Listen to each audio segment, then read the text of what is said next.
A lot of women have experienced a good man. I repeat, a lot of women have experienced a good man. Now, don't go shaking your head. Don't go throwing your hands in the air. Don't switch to another video because you think this is some BS right now. No, I need you to stay right here and listen to the fact that yes, women are meeting good men, but women are pushing away these good men.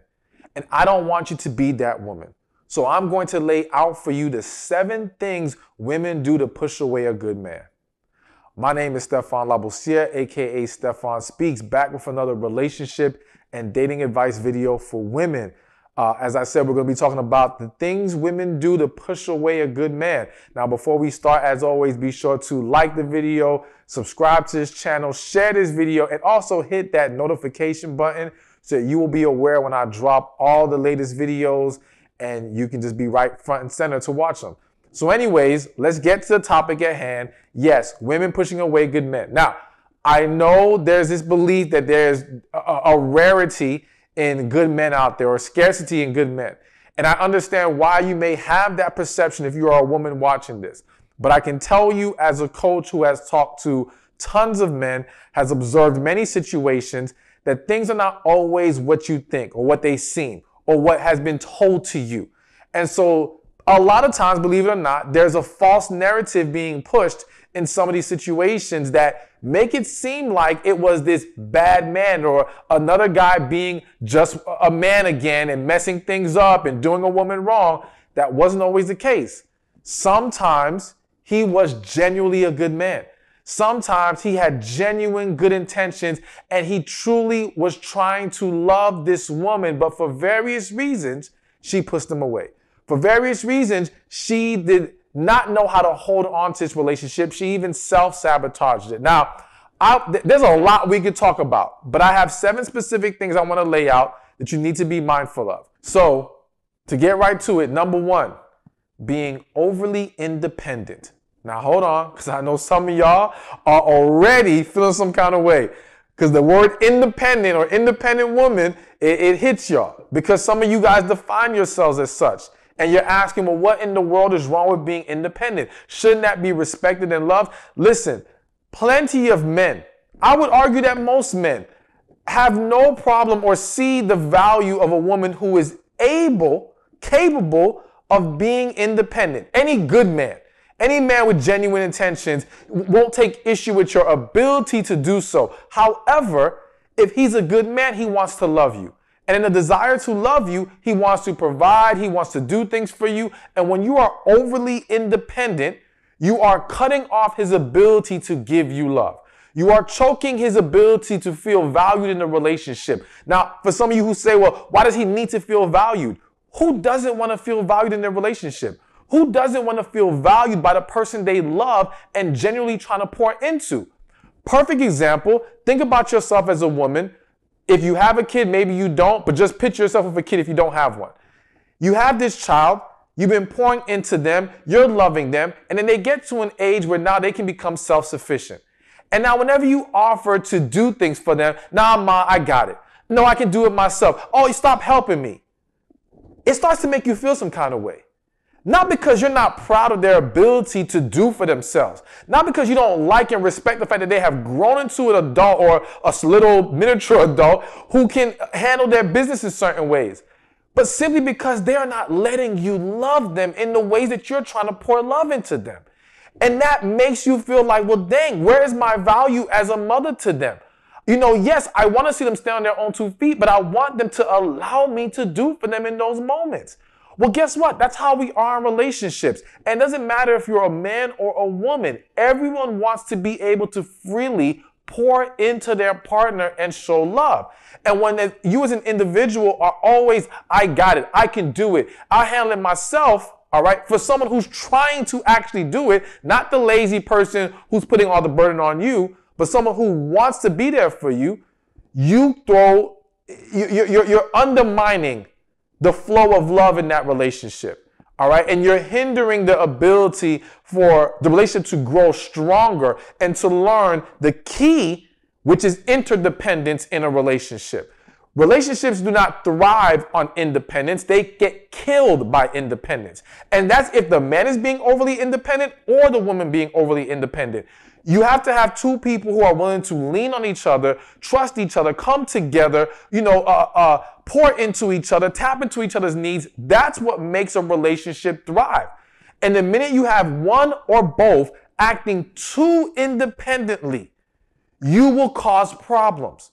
So as a woman, yes, it's beautiful that you've learned how to be independent. But if you want to have a thriving relationship, you've got to shift that energy. So being overly independent can push a good man away. Second on this list, being too damn negative. Now listen, all right? A lot of women are good women, but that doesn't mean they're positive women. And so what I mean is that, yes, at the core of you, you may be a good person, you may have a good heart, but you have not learned how to manage your negative energy. You have not learned how to walk in a more positive mindset. And that negativity bleeds over into your relationships, all right? And so though the man loves you or has genuine intentions and wants to be with you, your constant negative energy is going to push him away. And the reality is that it doesn't just cause a problem in your romantic relationships. Hell, people in general struggle to talk to you or be around you because, damn, what's wrong with me? People in general struggle to be around you and talk to you because you're too negative, all right? And some people might say, well, I'm not negative, I'm just a realist. No, you're negative. And here's the difference between someone who's negative and a realist. A negative person is always going first to the negative when presenting their perspective or how they see things, how they process things. They go to negativity first. A realist, yes, at times may come across negative, but everything isn't processed through that lens. Everything isn't always going through the more pessimistic side first. And typically, if you go to the pessimistic side first, you stay there. All right? And again, now you project that into your interactions with people, and you carry that within yourself, carry that on your spirit, and that becomes a deterrent to people. That, or a better word, is a repellent to people, especially a good man, because again, he's trying to love you. Your negativity makes that difficult, makes you hard to deal with. And so nothing that pops in my head is someone will say, well, only a strong man can handle a strong woman. Don't confuse strength with being difficult. Don't confuse strength with being so just hard to deal with. There's this word that's on the tip of my tongue and it's not coming right now, but you get the point. You get the point that I'm saying here. Don't confuse those things, because being negative, that's not strength. Being difficult, that's not strength. Being loud and obnoxious, that's not strength. All right? Learning how to be poised, how to be calm, how to be positive. It actually takes more in us in today's world, maybe ever, to be positive, calm, and express ourselves effectively than it does to just say what we want, be rude, not care, and all say, well, we're just being honest, or we're just opinionated, or we're just, no, you're negative. Or at the very least, you exude negative energy. And that is a problem. And though I didn't specifically put this on the list, but it goes hand in hand with the negativity, that negativity also projects a lot of masculine energy, or what comes off that way. And it also projects a lot of walls up, all right? Because someone who is very negative tends to be very guarded.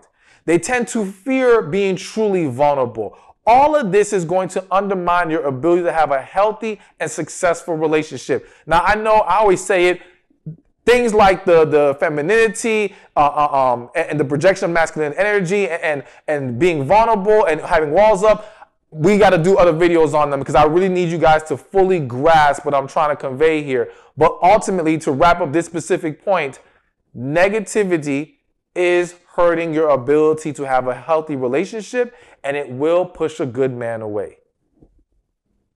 Number 3 on the list. Well, before we do number 3, quick promo. Get the book, The Man God Has For You. Click the link in the description or in the comment section, or go to the mangodhasforyou.com. Women are loving the book. It's helping a lot of people everywhere. I'm not just saying that, like for real. You can see I think 5,000 reviews now on Amazon. It's going crazy. So get your copy, themanguyhasforyou.com. Back to number 3. Number 3 is you don't listen. Now, before any of you get triggered, all right, I am not saying you don't listen in the sense that you just need to follow his orders, let him be your dictator, and shut the hell up. That's not what I'm saying. What I am saying, though, is that in various ways, you are not truly allowing yourself to listen and understand what this man is conveying to you, all right? And I know this personally as a coach. Now, we've seen it everywhere. I've seen it in the couples that I've counseled, and I'm going to give you an example soon. But first, let me just say this. There are times where I post poll questions on my Instagram, all right? And I will have women respond to it in my DM saying things that clearly contradict what I made clear in the question. And it's like, okay, so you really did not process exactly what I said. And I make sure, I'm very careful with my words. I make sure I lay it out clear. And still, it's like you completely overlook it. Now, let's give you an example in relationship-wise. There was once a couple who went to counseling. And the counselor told the woman in the relationship, she said, okay, let's hear what your man has to say. Let him express himself. He expressed himself. Let's say he went on for 10, 15 minutes, right? After he was done, the counselor went to the woman. He said, okay, I want you to repeat what he just said to you. It may not have been that long, 10 to 15, but he fully expressed himself. She said, repeat what this man just said to you verbatim. And they spent the next hour without her being able to repeat verbatim what he said. Because the whole time it was, well, I think you mean this, or what you're trying to say is this, or what I took it as was that you are analyzing, you are coming to your own conclusions, all right? But you're not actually listening. And so as a woman, if I am a good man trying to love you and have a healthy relationship with you, and I always notice that you disregard what I say because you're not hearing me, you're not listening to me, you have something else going on in your head at the same time that I'm talking, which y'all know, some of y'all are guilty. You know that's you, all right? And you're not allowing yourself to be fully present while that man is expressing himself. That's going to be a problem. So again, it's first being able to just take in what he's actually saying to you. And I think what's hitting my spirit is one of the problems is that some of y'all are so used to dealing with damaged men who are lying, men who have bad intentions, who do speak in code or are trying to run circles around you with their words, that you have now gotten trapped in this cycle of always trying to analyze rather than actually listen. So when the good man comes along, who's trying to be real with you, being transparent and saying exactly what he means, you're still trying to decipher and decode. Because to you, he can't be being that straightforward. Because men aren't that straightforward as far as you've experienced. But you've got to get that out of your head. Because it's blocking your ability to, again, be fully present and listen to this man and hear what he's saying, which will push him away.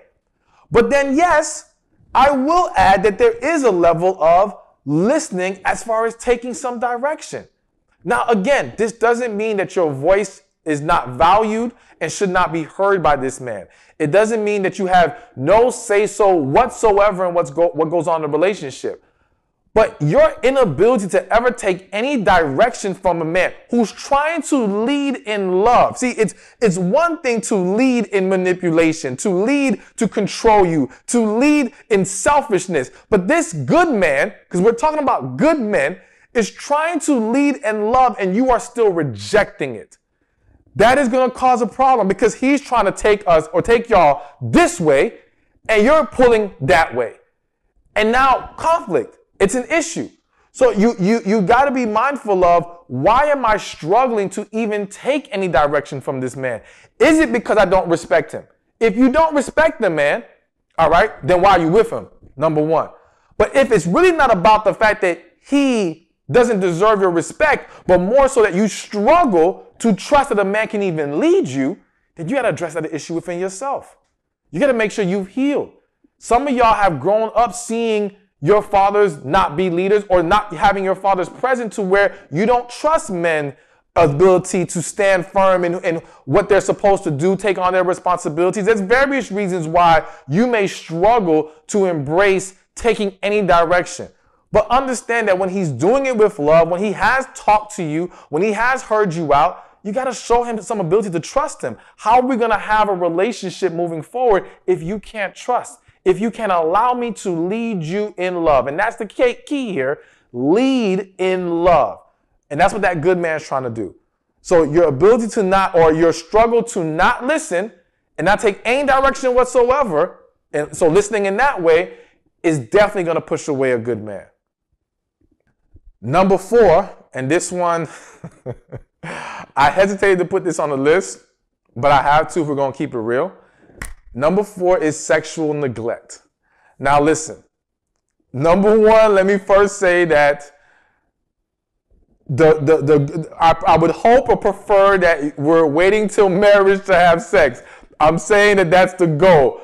But I'm not going to sit here and be a hypocrite. I'm not going to sit here and lie to y'all. I know that everyone's not waiting, or even when we try, sometimes we slip up. All right. I've had times where I've been absent. I have times where I slipped up. I know how it is, so I get it. So though we understand that the spiritual goal would be to wait till marriage, I want to discuss this within the context of you've already engaged in sex. So whether you waited till marriage or you're in that relationship, you had already started down that path, okay? And now you're pulling back. But not pulling back for spiritual reasons, not pulling back because you felt like, okay, well, we moved too fast, let's slow this down, and now let's wait. No, pulling back because, well, you're too tired. Pulling back because you're not in the mood anymore.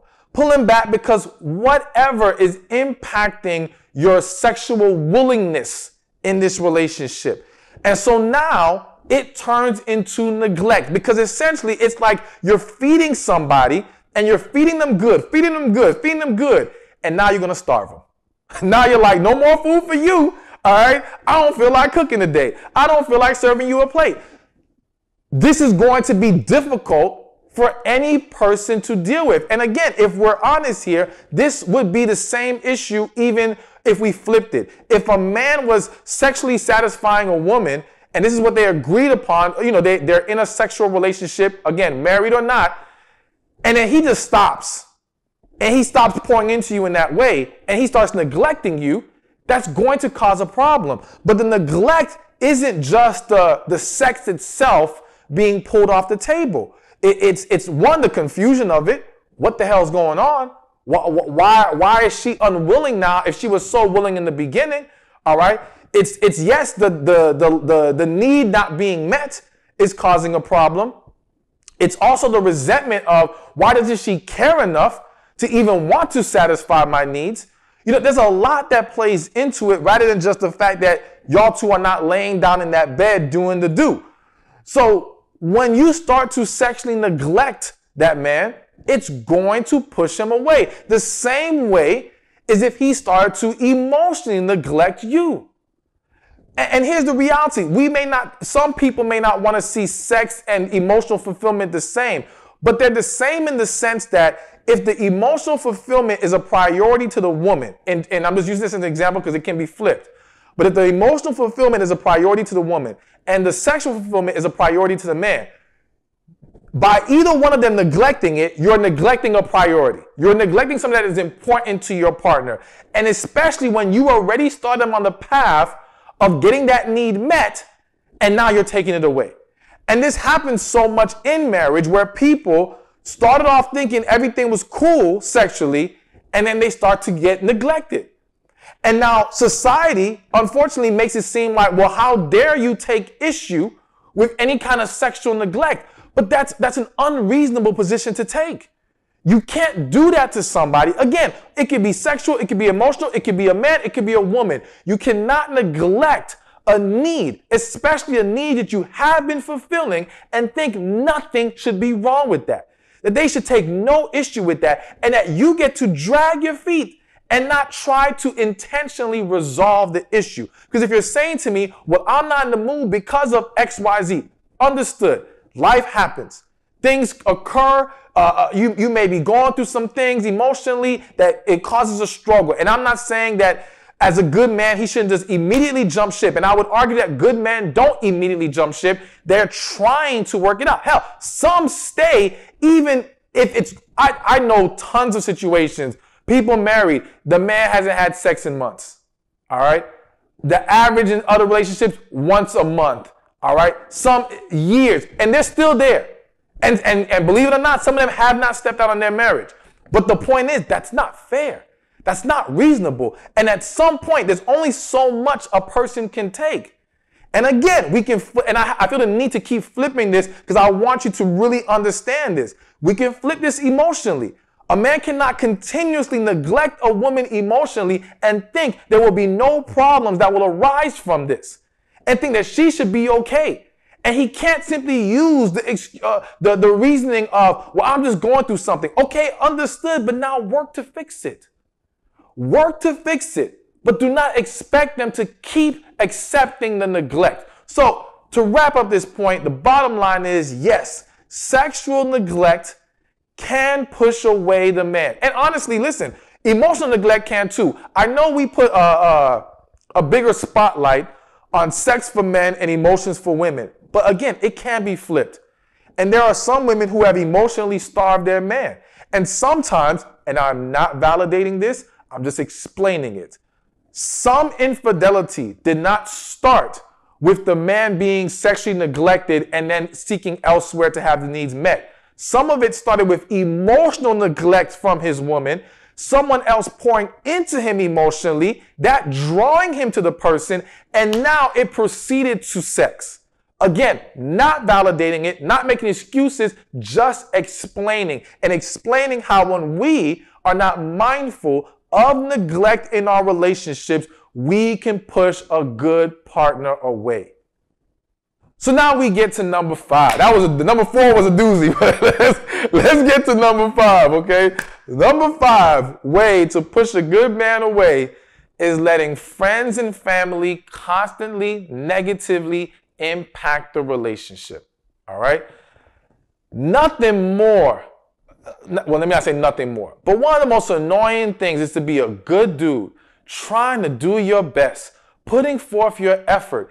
And you're not just fighting, and let me not use the word fighting. You're not just going up against the emotions and the needs of your woman if there's a problem. You got to battle the negative influences of her friends and family who aren't even in the relationship. Hell, even when there's nothing wrong, you're letting friends and family put poison in your head, dictate your actions, tell you what you should and should not do. You're going to them before you're going to your partner. And you think that structure is going to set you up for success? You think continuously letting other individuals in your relationship is going to be good for you? Hell no. Now listen, it's one thing if you're letting people with positive or wise counsel who is trying to give unbiased, all right, input to help you try to resolve things, to do things in the best way possible. But y'all know that y'all are talking to some negative, bitter, damaged, broken people. And you're letting them contaminate you and letting them sway you and move you in the wrong direction. Now, at the very least, even if, because I understand, it is very natural for us as human beings to seek outside opinion. All right. And it's very normal if we have a relationship with our family or friends that we go talk to these people in times where we're frustrated. But I would encourage you to, at the very least, take the first step of talking to your partner before you talk to people outside the relationship. Give your partner the opportunity to resolve things with you. And what you may find is if you talk to them first, you won't need to talk to anyone else. The reason why a lot of times we're talking to other people is we're trying to ask them to decipher what the other person's saying and doing. We're asking them to essentially read that person's mind. Even as a coach, some people come to me and say, well, why did this man leave me? I wasn't there. Like, I can't tell you what's the reasoning in his head. I can give you what I can assume based on the information that you're giving me. I can tell you what your best course of action is. I can encourage you on the best way to figure out what's going on by talking to the person, I'm going to always lead you back to talking to the person and, of course, praying and talking to God about it. But ultimately, we're seeking these answers from others that we should be trying to get from the person themselves.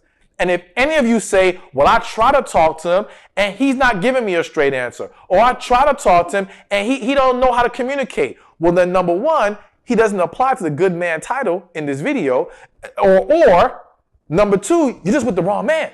Because if he's not willing to talk, then what's the point of having a relationship? Well, you can't move forward. There's nothing's going to work there if he's unwilling to communicate. So at least you're trying, but if he's unwilling, fine. You don't stay in the relationship and now invite other people in. You're only going to make it worse. That is your clear sign to get out. Or figure out a way to talk to him. Other than that, it's done. So bottom line, the point is letting other people in, letting them negatively impact the relationship, letting them contaminate your thinking and your actions is a surefire way to push a good man away. So now we get to number 6. Number 6 way to push a good man away, or a woman, or 6 way a woman. I'm just messing up the title. Another way to push a good man away: lack of appreciation. So this is actually, in my opinion, much more prevalent than people realize. I see a lot of women, and I say this with love. I want y'all to know everything I say to y'all is with love and the desire to help you have successful relationships. But I see a lot of women with an entitlement mindset. I see a lot of women with this mindset of, well, that's what he's supposed to do. I see a lot of women who don't take the time to actually say thank you, to show appreciation, to pour positivity back into a man who is making the correct efforts and taking the right actions. All right. And sometimes when he does, it's like you're waiting for him to prove to you even more that he's real, he's being consistent. But in his attempt to be consistent, and your lack of showing appreciation only hinders his ability to keep it up. Because no one wants to keep doing something if they don't feel like it's being appreciated. No one's going to have that energy. It's almost like if you kept cooking for someone and they never said thank you, never talked about how good the food was, never showed you any kind of appreciation by giving you love or making sure that you're well taken care of, at some point you're going to want to stop cooking for them. Period. Not because you had a problem with cooking. Not because you had a problem with doing for them. Because that lack of appreciation undermines your ability to want to keep doing something.